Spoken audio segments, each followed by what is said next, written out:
Triple Crown winner, a Breeders' Cup winner, a horse of a lifetime!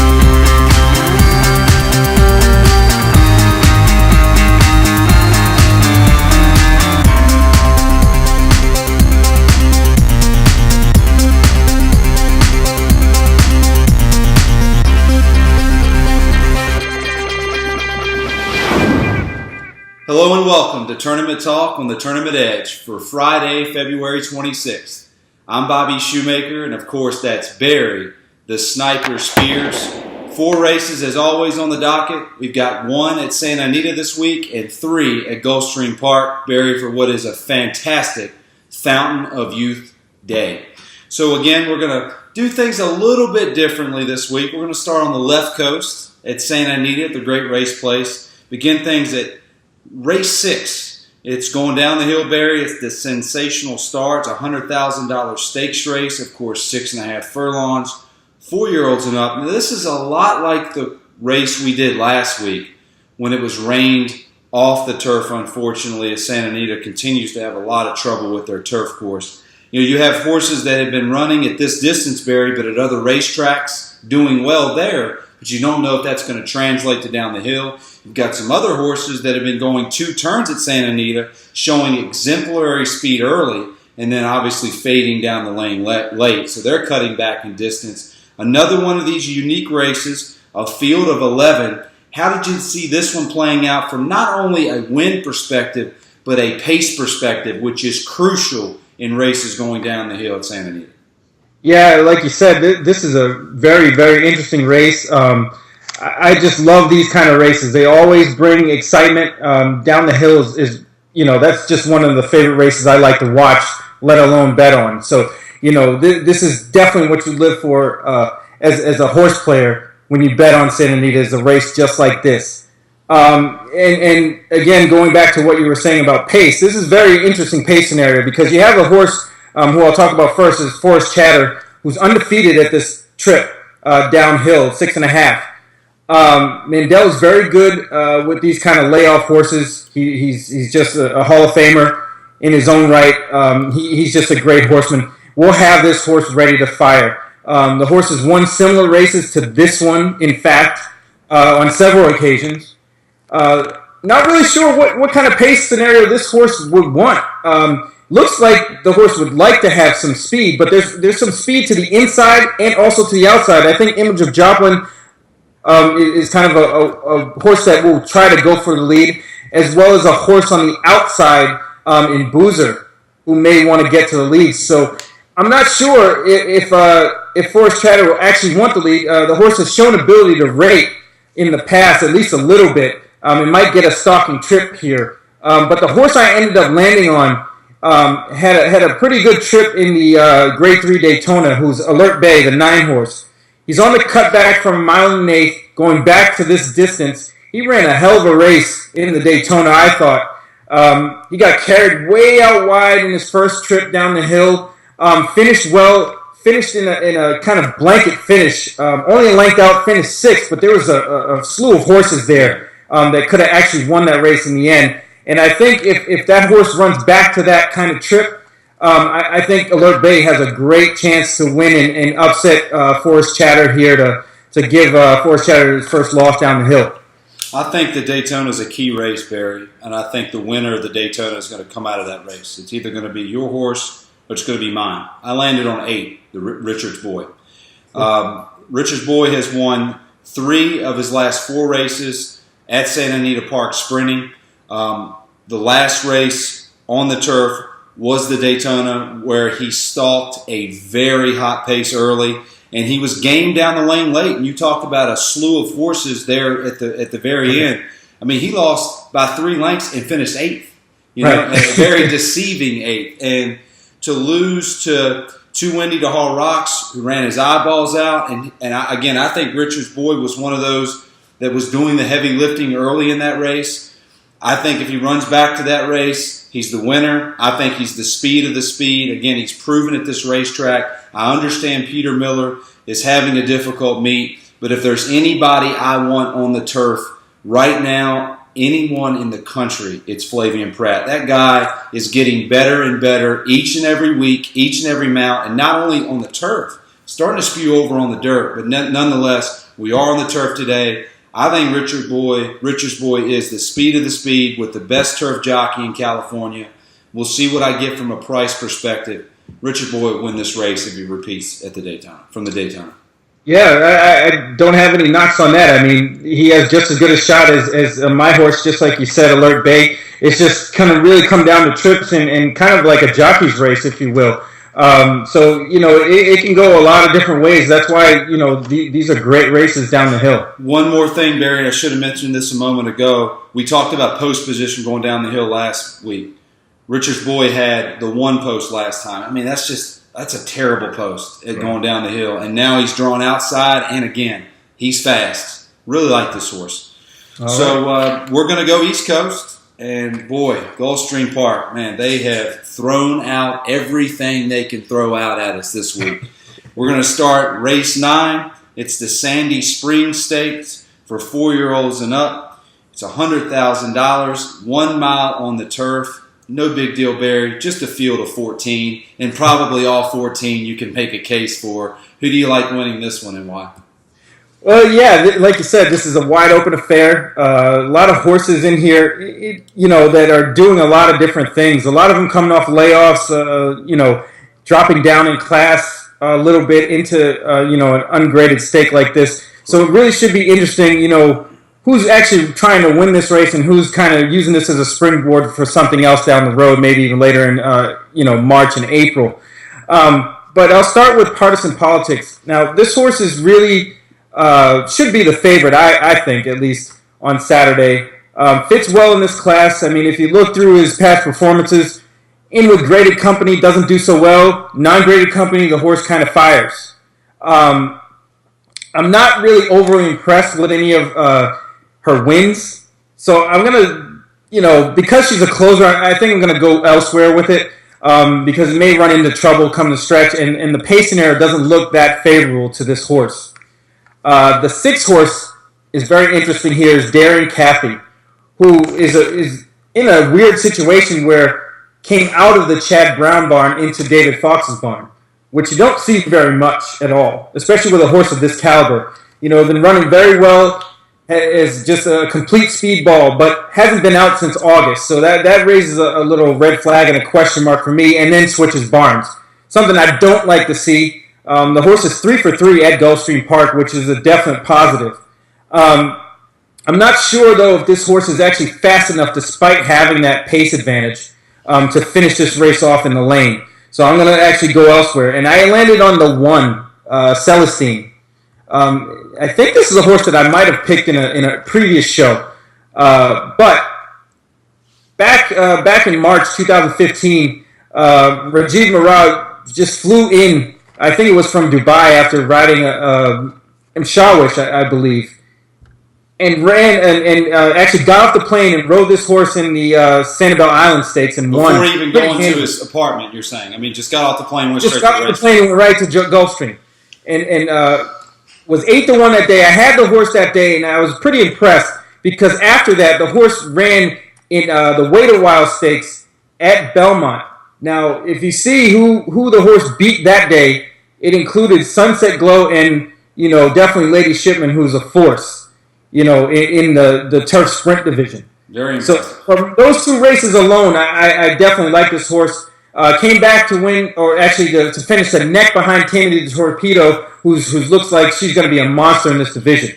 So I'm looking for this horse with this last bullet in tow for this race from Bill Mott to just come out and fire a nice one. Doesn't necessarily need the lead. Can sit a good trip behind Daring Kathy and run her down again. And when you see Bill Mott horses firing bullets like that in the mornings, then you know they're ready. So for the second race in a row, Barry, you land on my alternate selection. So I think you're right on par with this race. I think you're reading it well. I do think Partisan Politics is going to be the favorite because of Chad Brown and Javier Castellano. But I picked against this horse in previous races at this meet, Barry, and was certainly not impressed before those races, and I leave those races even less impressed. I think this horse has underachieved. I think this horse has been bet solely based on who's gotten on the horse and who's been training the horse, not because of what this horse has been doing in the afternoons. I don't think this horse is going to live up to expectations this time, but I do think this horse is going to take a lot of money. There's no question about that. As far as the Daring Cathy that you mentioned, scares me. I understand that when you leave Chad Brown's barn, it's a negative, but going to David Fox is certainly no slouch, who is hotter than fire right now at Gulfstream, and he gets Luis Saez, who, again, can ride here when he puts his mind to it. I ended up landing on, and by the way, this is my top selection of the Tournament Talk show, is the 9-horse Sweetie Girl. Barry, this horse went off at 21-1 in its first start in North America on Don Handicap Day in a graded 3 stakes race. Now, Don Handicap Day has been the second or third biggest day at Gulfstream Park this meet. So you know that day the horse was facing some pretty good horses, including the horse named Tammy Torpedo that you just said was going to be a force in this division, which adds to the reason that I like this horse to begin with. 224 days off the layoff, Barry. First start in North America, goes off at 21-1, was chased a very hot pace inside the entire way around the racetrack. And I watched the video today before making my selection. This horse did not fade. This horse did not falter. This horse was still moving and going in a positive direction in the lane and was just beat by Better. And that Better is not in this race today. And for this horse to run that well off this layoff, considering had never raced in North America, was shipping, quarantine, we know how that works. And horses that run here first time that aren't trained by Chad Brown typically need a race. That was not the case for this horse. And we always talk about horses getting better, second off the layoff, third off the layoff. If this horse improves just a tad bit, Barry, a winner in this race. Now, the knock is you go from what some say is the best turf rider in North America to Eddie Castro. I'm not saying that Castro can't ride, but certainly that could be a negative, but he could still win on a good horse. And I think this is a good horse. And for this horse to do what he did straight off the plane, basically, I'm very impressed. So my top selection, the 9-horse Sweetie Girl, and I think will do it in style. Yeah, I mean, you're definitely going to get your price. I mean, this horse is still kind of an unknown, even though she ran pretty decently back on February 6th. A Grade 1 winner in Argentina. So, I mean, a Grade 1 winner is a Grade 1 winner. I mean, people would knock on that and say it's a little cheap just because of the money that she was running for. But still, it was the top echelon in that country. Still kind of comparable with what she's running with here. So I wouldn't doubt if this, it definitely would not surprise me to see this horse run well again, especially second time off the layoff. I'm not really familiar with the trainer all too much. Has okay stats here. The thing, like you said, that I did have a little reservation for is that Irad is going to number 10 Strike Charmer instead of riding this horse back. But, stranger things have happened, so definitely worth the price. You should get every bit of a price that day on Saturday. And I think the reason that Irad looked elsewhere, he's probably just got a relationship, and like you said, this guy, we don't know a lot about him, and he may have some type of relationship with Henning. We don't know for sure, but all I know is this. Video doesn't lie. And what I saw from this horse, like I said, off that type of layoff, and we were on Her Eminency last week, right? And we were thinking, look, 3 months off, it doesn't matter. That horse needed a race, and it was obvious. And that horse, in Her Eminency, is a very good horse. This horse was off longer, had never run in North America, different surface, and now back on the same surface in which she ran at first time. I'm a big fan, and I love this horse. So we're going to go on to Gulfstream Park Race 10. It's an allowance optional claimer, $56,000 purse. It is 2 turns on the turf for 4-year-olds and up. Another small field, Barry, 14 horses. All of them can win. Who do you like and why? Hey, this is why we get into this game. I mean, races like this that are just, completely wide open. You got a bunch of horses that don't look like they want to win here. So it makes for exciting racing. I mean, all the prices should be similar. Right. This is just a bettor's dream, so to speak. This is an optional claimer, 62,000. These not the worst horses at the track by any means, No. and they all know how to run. But it's just they just have problems winning for whatever reason. And I think it's going to be a lot, Barry, like the female group out in California, where when they go 2 turns, they beat up on each other every single time they go out on the racetrack, and you get different prices each race. And this is the same type of race, except we're dealing with Allowance Optional Claiming Company at Gulfstream Park. Yeah, and it's exciting. This is what I live for, at least from a horse player perspective. Now, the horse I like to talk about first is Conquest Typhoon. This horse we actually saw in person down at Gulfstream on Holy Bull Day. Yeah, we were there. I was really rooting for this horse to win that race, actually, and just got beat by an old pro and not a Cat Balderrama. The horse is definitely battle tested and beat her on the square that day. Was favored actually in that same race, the same conditions as this one here, from a more favorable post position. The horse was in the 1 hole that day, moves out to the 12 on Saturday, and the thing about this horse that maybe a little bit below this level, doesn't like to finish races off. Finishes second quite a bit, more than or about half of his races. He finished second or third. So that to me says this horse likes to finish runner-up, and I don't like this horse in the win spot. Now, the interesting horse here that I had a real tough time, kind of eliminating, not completely, but not in the win spot, was Thatcher Street, the number 7. The horse has been off since November, ran a great race in the River City, which is a grade 3 at Churchill, and ran second to a nice horse in Heart to Heart, who's come back and won a couple of nice races since. So that's definitely flattered Thatcher Street. Now, the horse is decent off the layoff. Ian Wilkes, his barn is okay, off the layoff. I'm not really impressed. Can win, but not overly, overdoes it with that same stat. But I don't trust a horse like this in a race like this. It seems like there may be bigger things on the horizon. The horse has shown the affinity to run against better. Not saying that this horse cannot beat these horses. I just don't think Saturday is the day. And that brings me to the horse I actually did select, who's the number 8, Arapica. I think this horse is ready to win at this level on Saturday. He came back a new horse last year, even though he didn't even win, but was running against grade 3, grade 1, grade 2 types and performing very well despite not winning. I mean, Ironicus was the last horse that beat him in the Preakness. So the horse hasn't run since Preakness Day, which is kind of a long time. Even the trainer has 0 wins with this type of layoff. But I think this horse is a different kind of animal. And I think he knows it. This is very well spotted. I think this horse needs this race to see what he can do going down the road. And I think they're really going to try to win. And I think it's go time. I think Arapica is going to take this race on Saturday. Okay. I think Conquest Typhoon is going to end up going off the favorite and going to take more money. And again, I hope so. Yeah, absolutely. And find a way to come up short again. I mean, you look at the race that we watched in person. Drew the 1, went off at 1-1. To me, was facing less than what he's facing today. Now he's in the 12th hole, and this is not a forgiving turf course when it comes to positioning on the racetrack. It's not like Santa Anita, it's not like Belmont where it's wide open. You can overcome some maybe jockey error.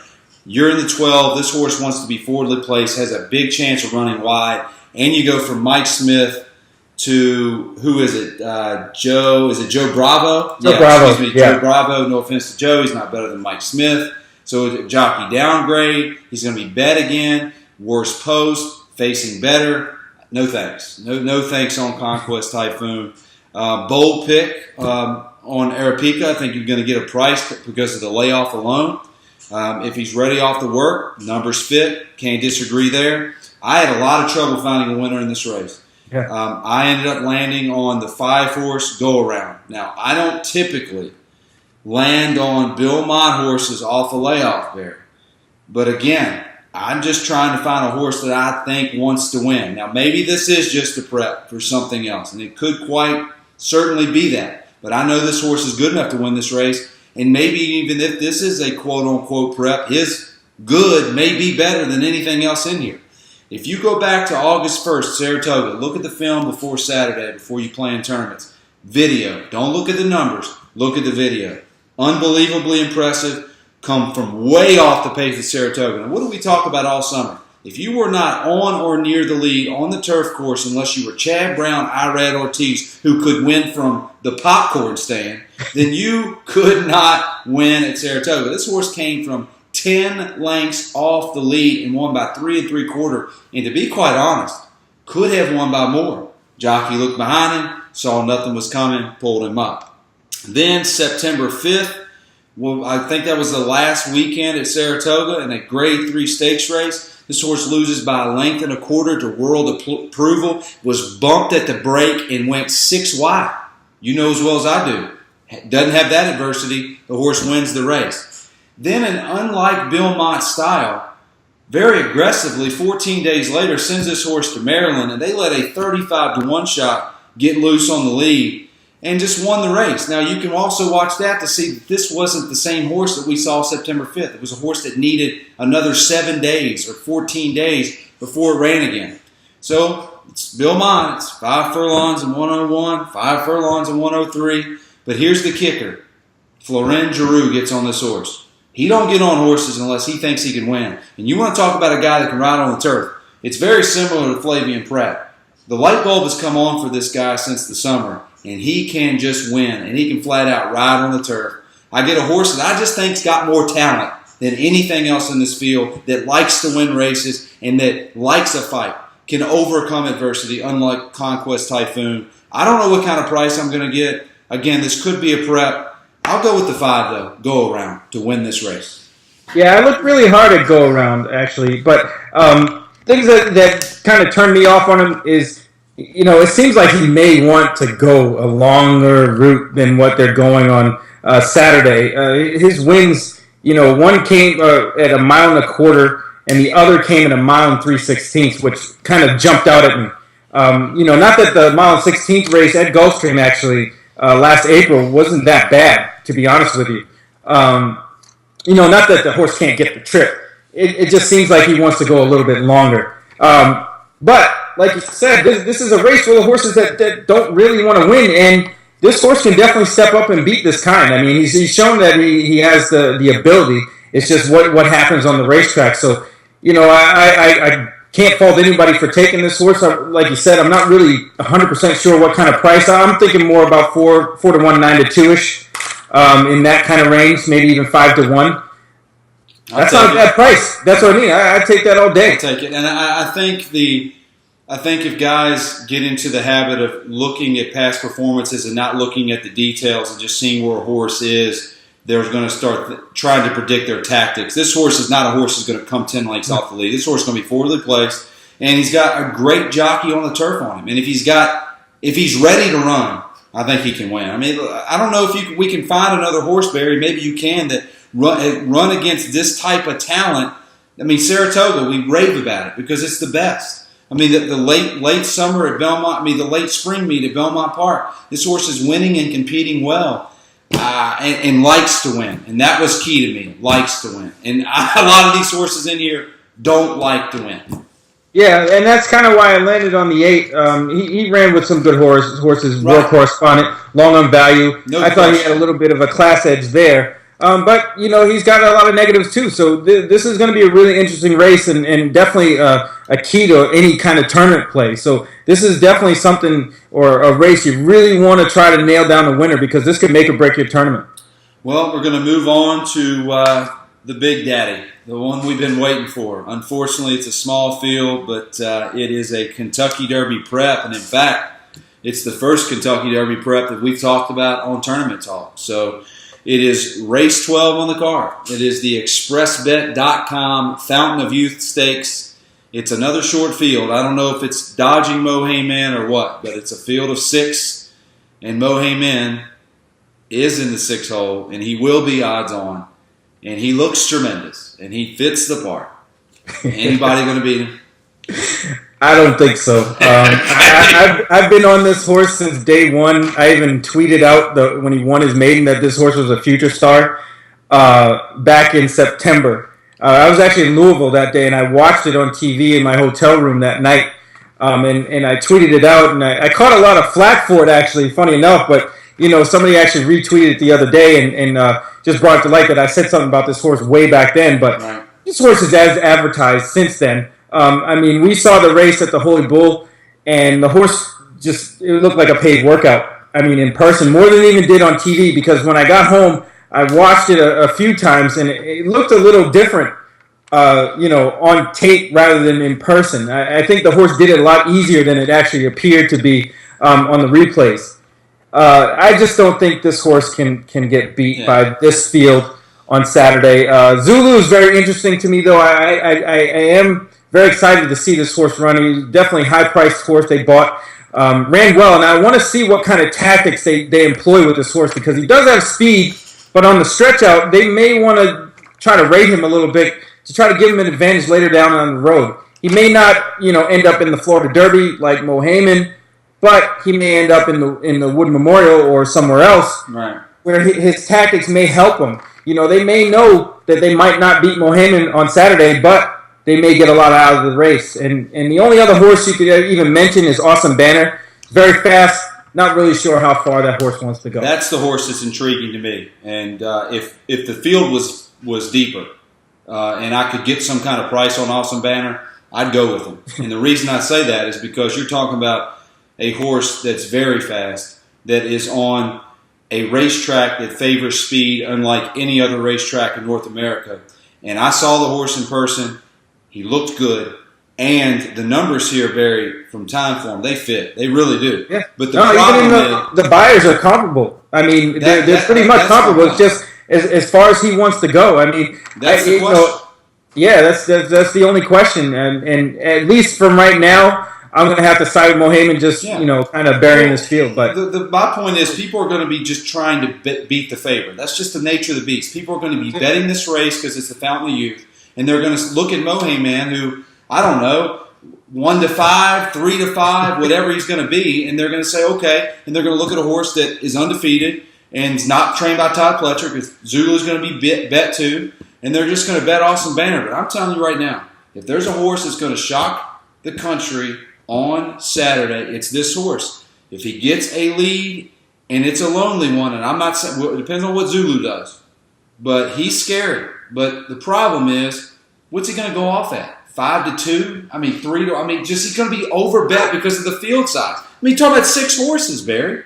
Yeah, he's going to be overbet, but I think you still could get a good price. I don't gather he's going to be more than probably about 8 or 9 to 1. You think he's going to be 8 or 9 to 1? Yeah, Zoo's going to take a lot of money. Well, if he's 8 or 9 to 1, I have to bet some money on him at the window. There's no question about that. I didn't see getting anywhere close to that.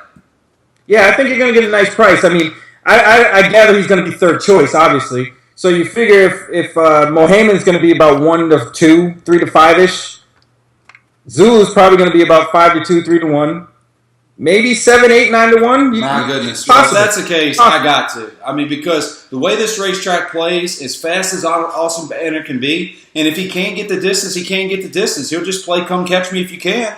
And this horse has proven that he hasn't been able to be caught yet. And look, he's faced some good horses. The Grade 3 Hutchinson, I guess the swale wasn't all that, but the numbers are there. He's faced some good. He's proven that he can beat some horses, but Mo Heyman clearly the horse to beat. The thing that I'd like to tell the viewers here, I've heard people use great with Mo Heyman, and it's going to be, they're talking Triple Crown, and I'm like, let's pump the brakes here for a second, okay? It took 37 years for us to see one. In fact, it's the first one that I saw last year, and I didn't believe it. I still have to watch it sometimes, So let's not go there yet. This horse has beaten some small fields.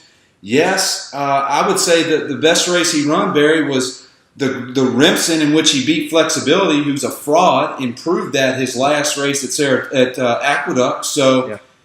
I know that he looks the part. I know that he's great. He deserves to be the Kentucky Derby favorite right now. He gets all the credit for what he's done thus far. But let's hold on for a second. We've got Chad Brown with some youngsters that are still coming. We've got Todd Pletcher. You never know what he can come with. And although his record in the Kentucky Derby is atrocious, he's still a threat every time he gets there. So, and Jerkins had an unbelievable horse, I think, last Saturday or Sunday, didn't he? Somebody ran 100 Beyer speed figure breaking his maiden.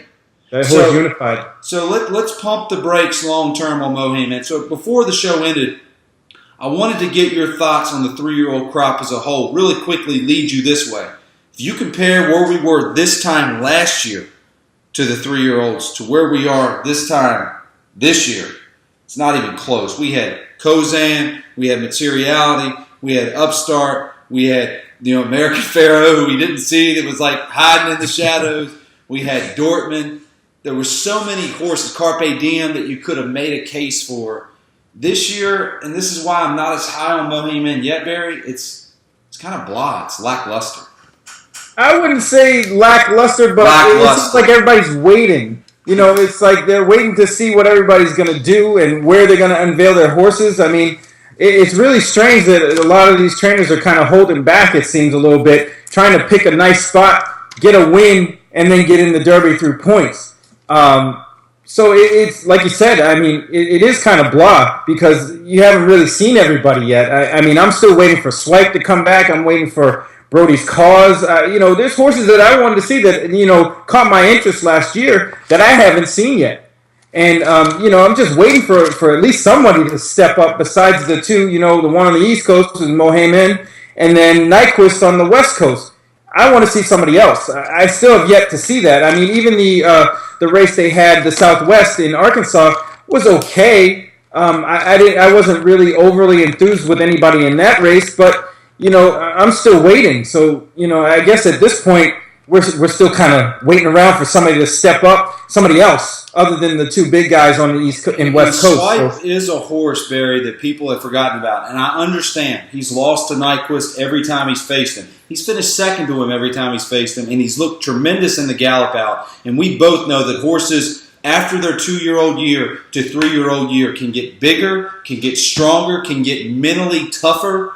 And it's not like Swipe had a good post that day in the Breeders' Cup either. He drew the 12, and he chased Nyquist all the way to the finish line. And if Nyquist ends up being a superstar, Swipe's finished second to him every time he's faced him. So that's a great horse. And the horse that I keep falling back on, Barry, is Shagaf. I mean, he won his maiden in style. Chad shipped Irad down there to Gulfstream Park in an allowance race for one race to run him again. He went wide, still looked good. Now we're hearing that he's going to run in New York. So I just want to see these horses. I mean, here it is, February 26th, and we still have no idea because if the Kentucky Derby were today, I'm not betting the race because Mohaymen looks so much better than everybody else. Yeah, at this point, he may have developed sooner. I mean, that's happened too. His ceiling, we might have seen the best of Mohaymen. Who knows? But yeah, like Shagaf is definitely one of those wild card type horses who could be improving at the right time, coming to the Derby in peak performance. I mean, you never know what could happen. I mean, a horse like Materiality, who I know you liked last year, who I like too, just came out of nowhere. Ran some big races, was there at the right time, caught a bad trip, and could have just lost momentum off of that. I mean, his trip in the Derby was atrocious. Right. And, it could have took a lot out of the horse, but, he's definitely was in the mix. I mean, I like you said, I want to see somebody else step up and see what we got here. Yeah, we do. So, and the good news is, Barry, we're going to have a lot of prep races over the next month and a half to talk about because next week, New York ramps up their stakes races on the Inner Dirt. And Gulfstream Park will continue to put forth a plethora of races leading towards the first Saturday in May. Well, before we go, Barry, who is your top selection of the weekend? That would be Race 6, Santa Anita, Alert Bay. Mine is, again, Race 9 at Gulfstream Park. It's number 9, Sweetie Girl. So that'll do it for this edition of Tournament Talk on the Tournament Edge for Friday, February 26th. I'm Bobby Shoemaker, and that's Barry, the Sniper Spears. And always, until next time,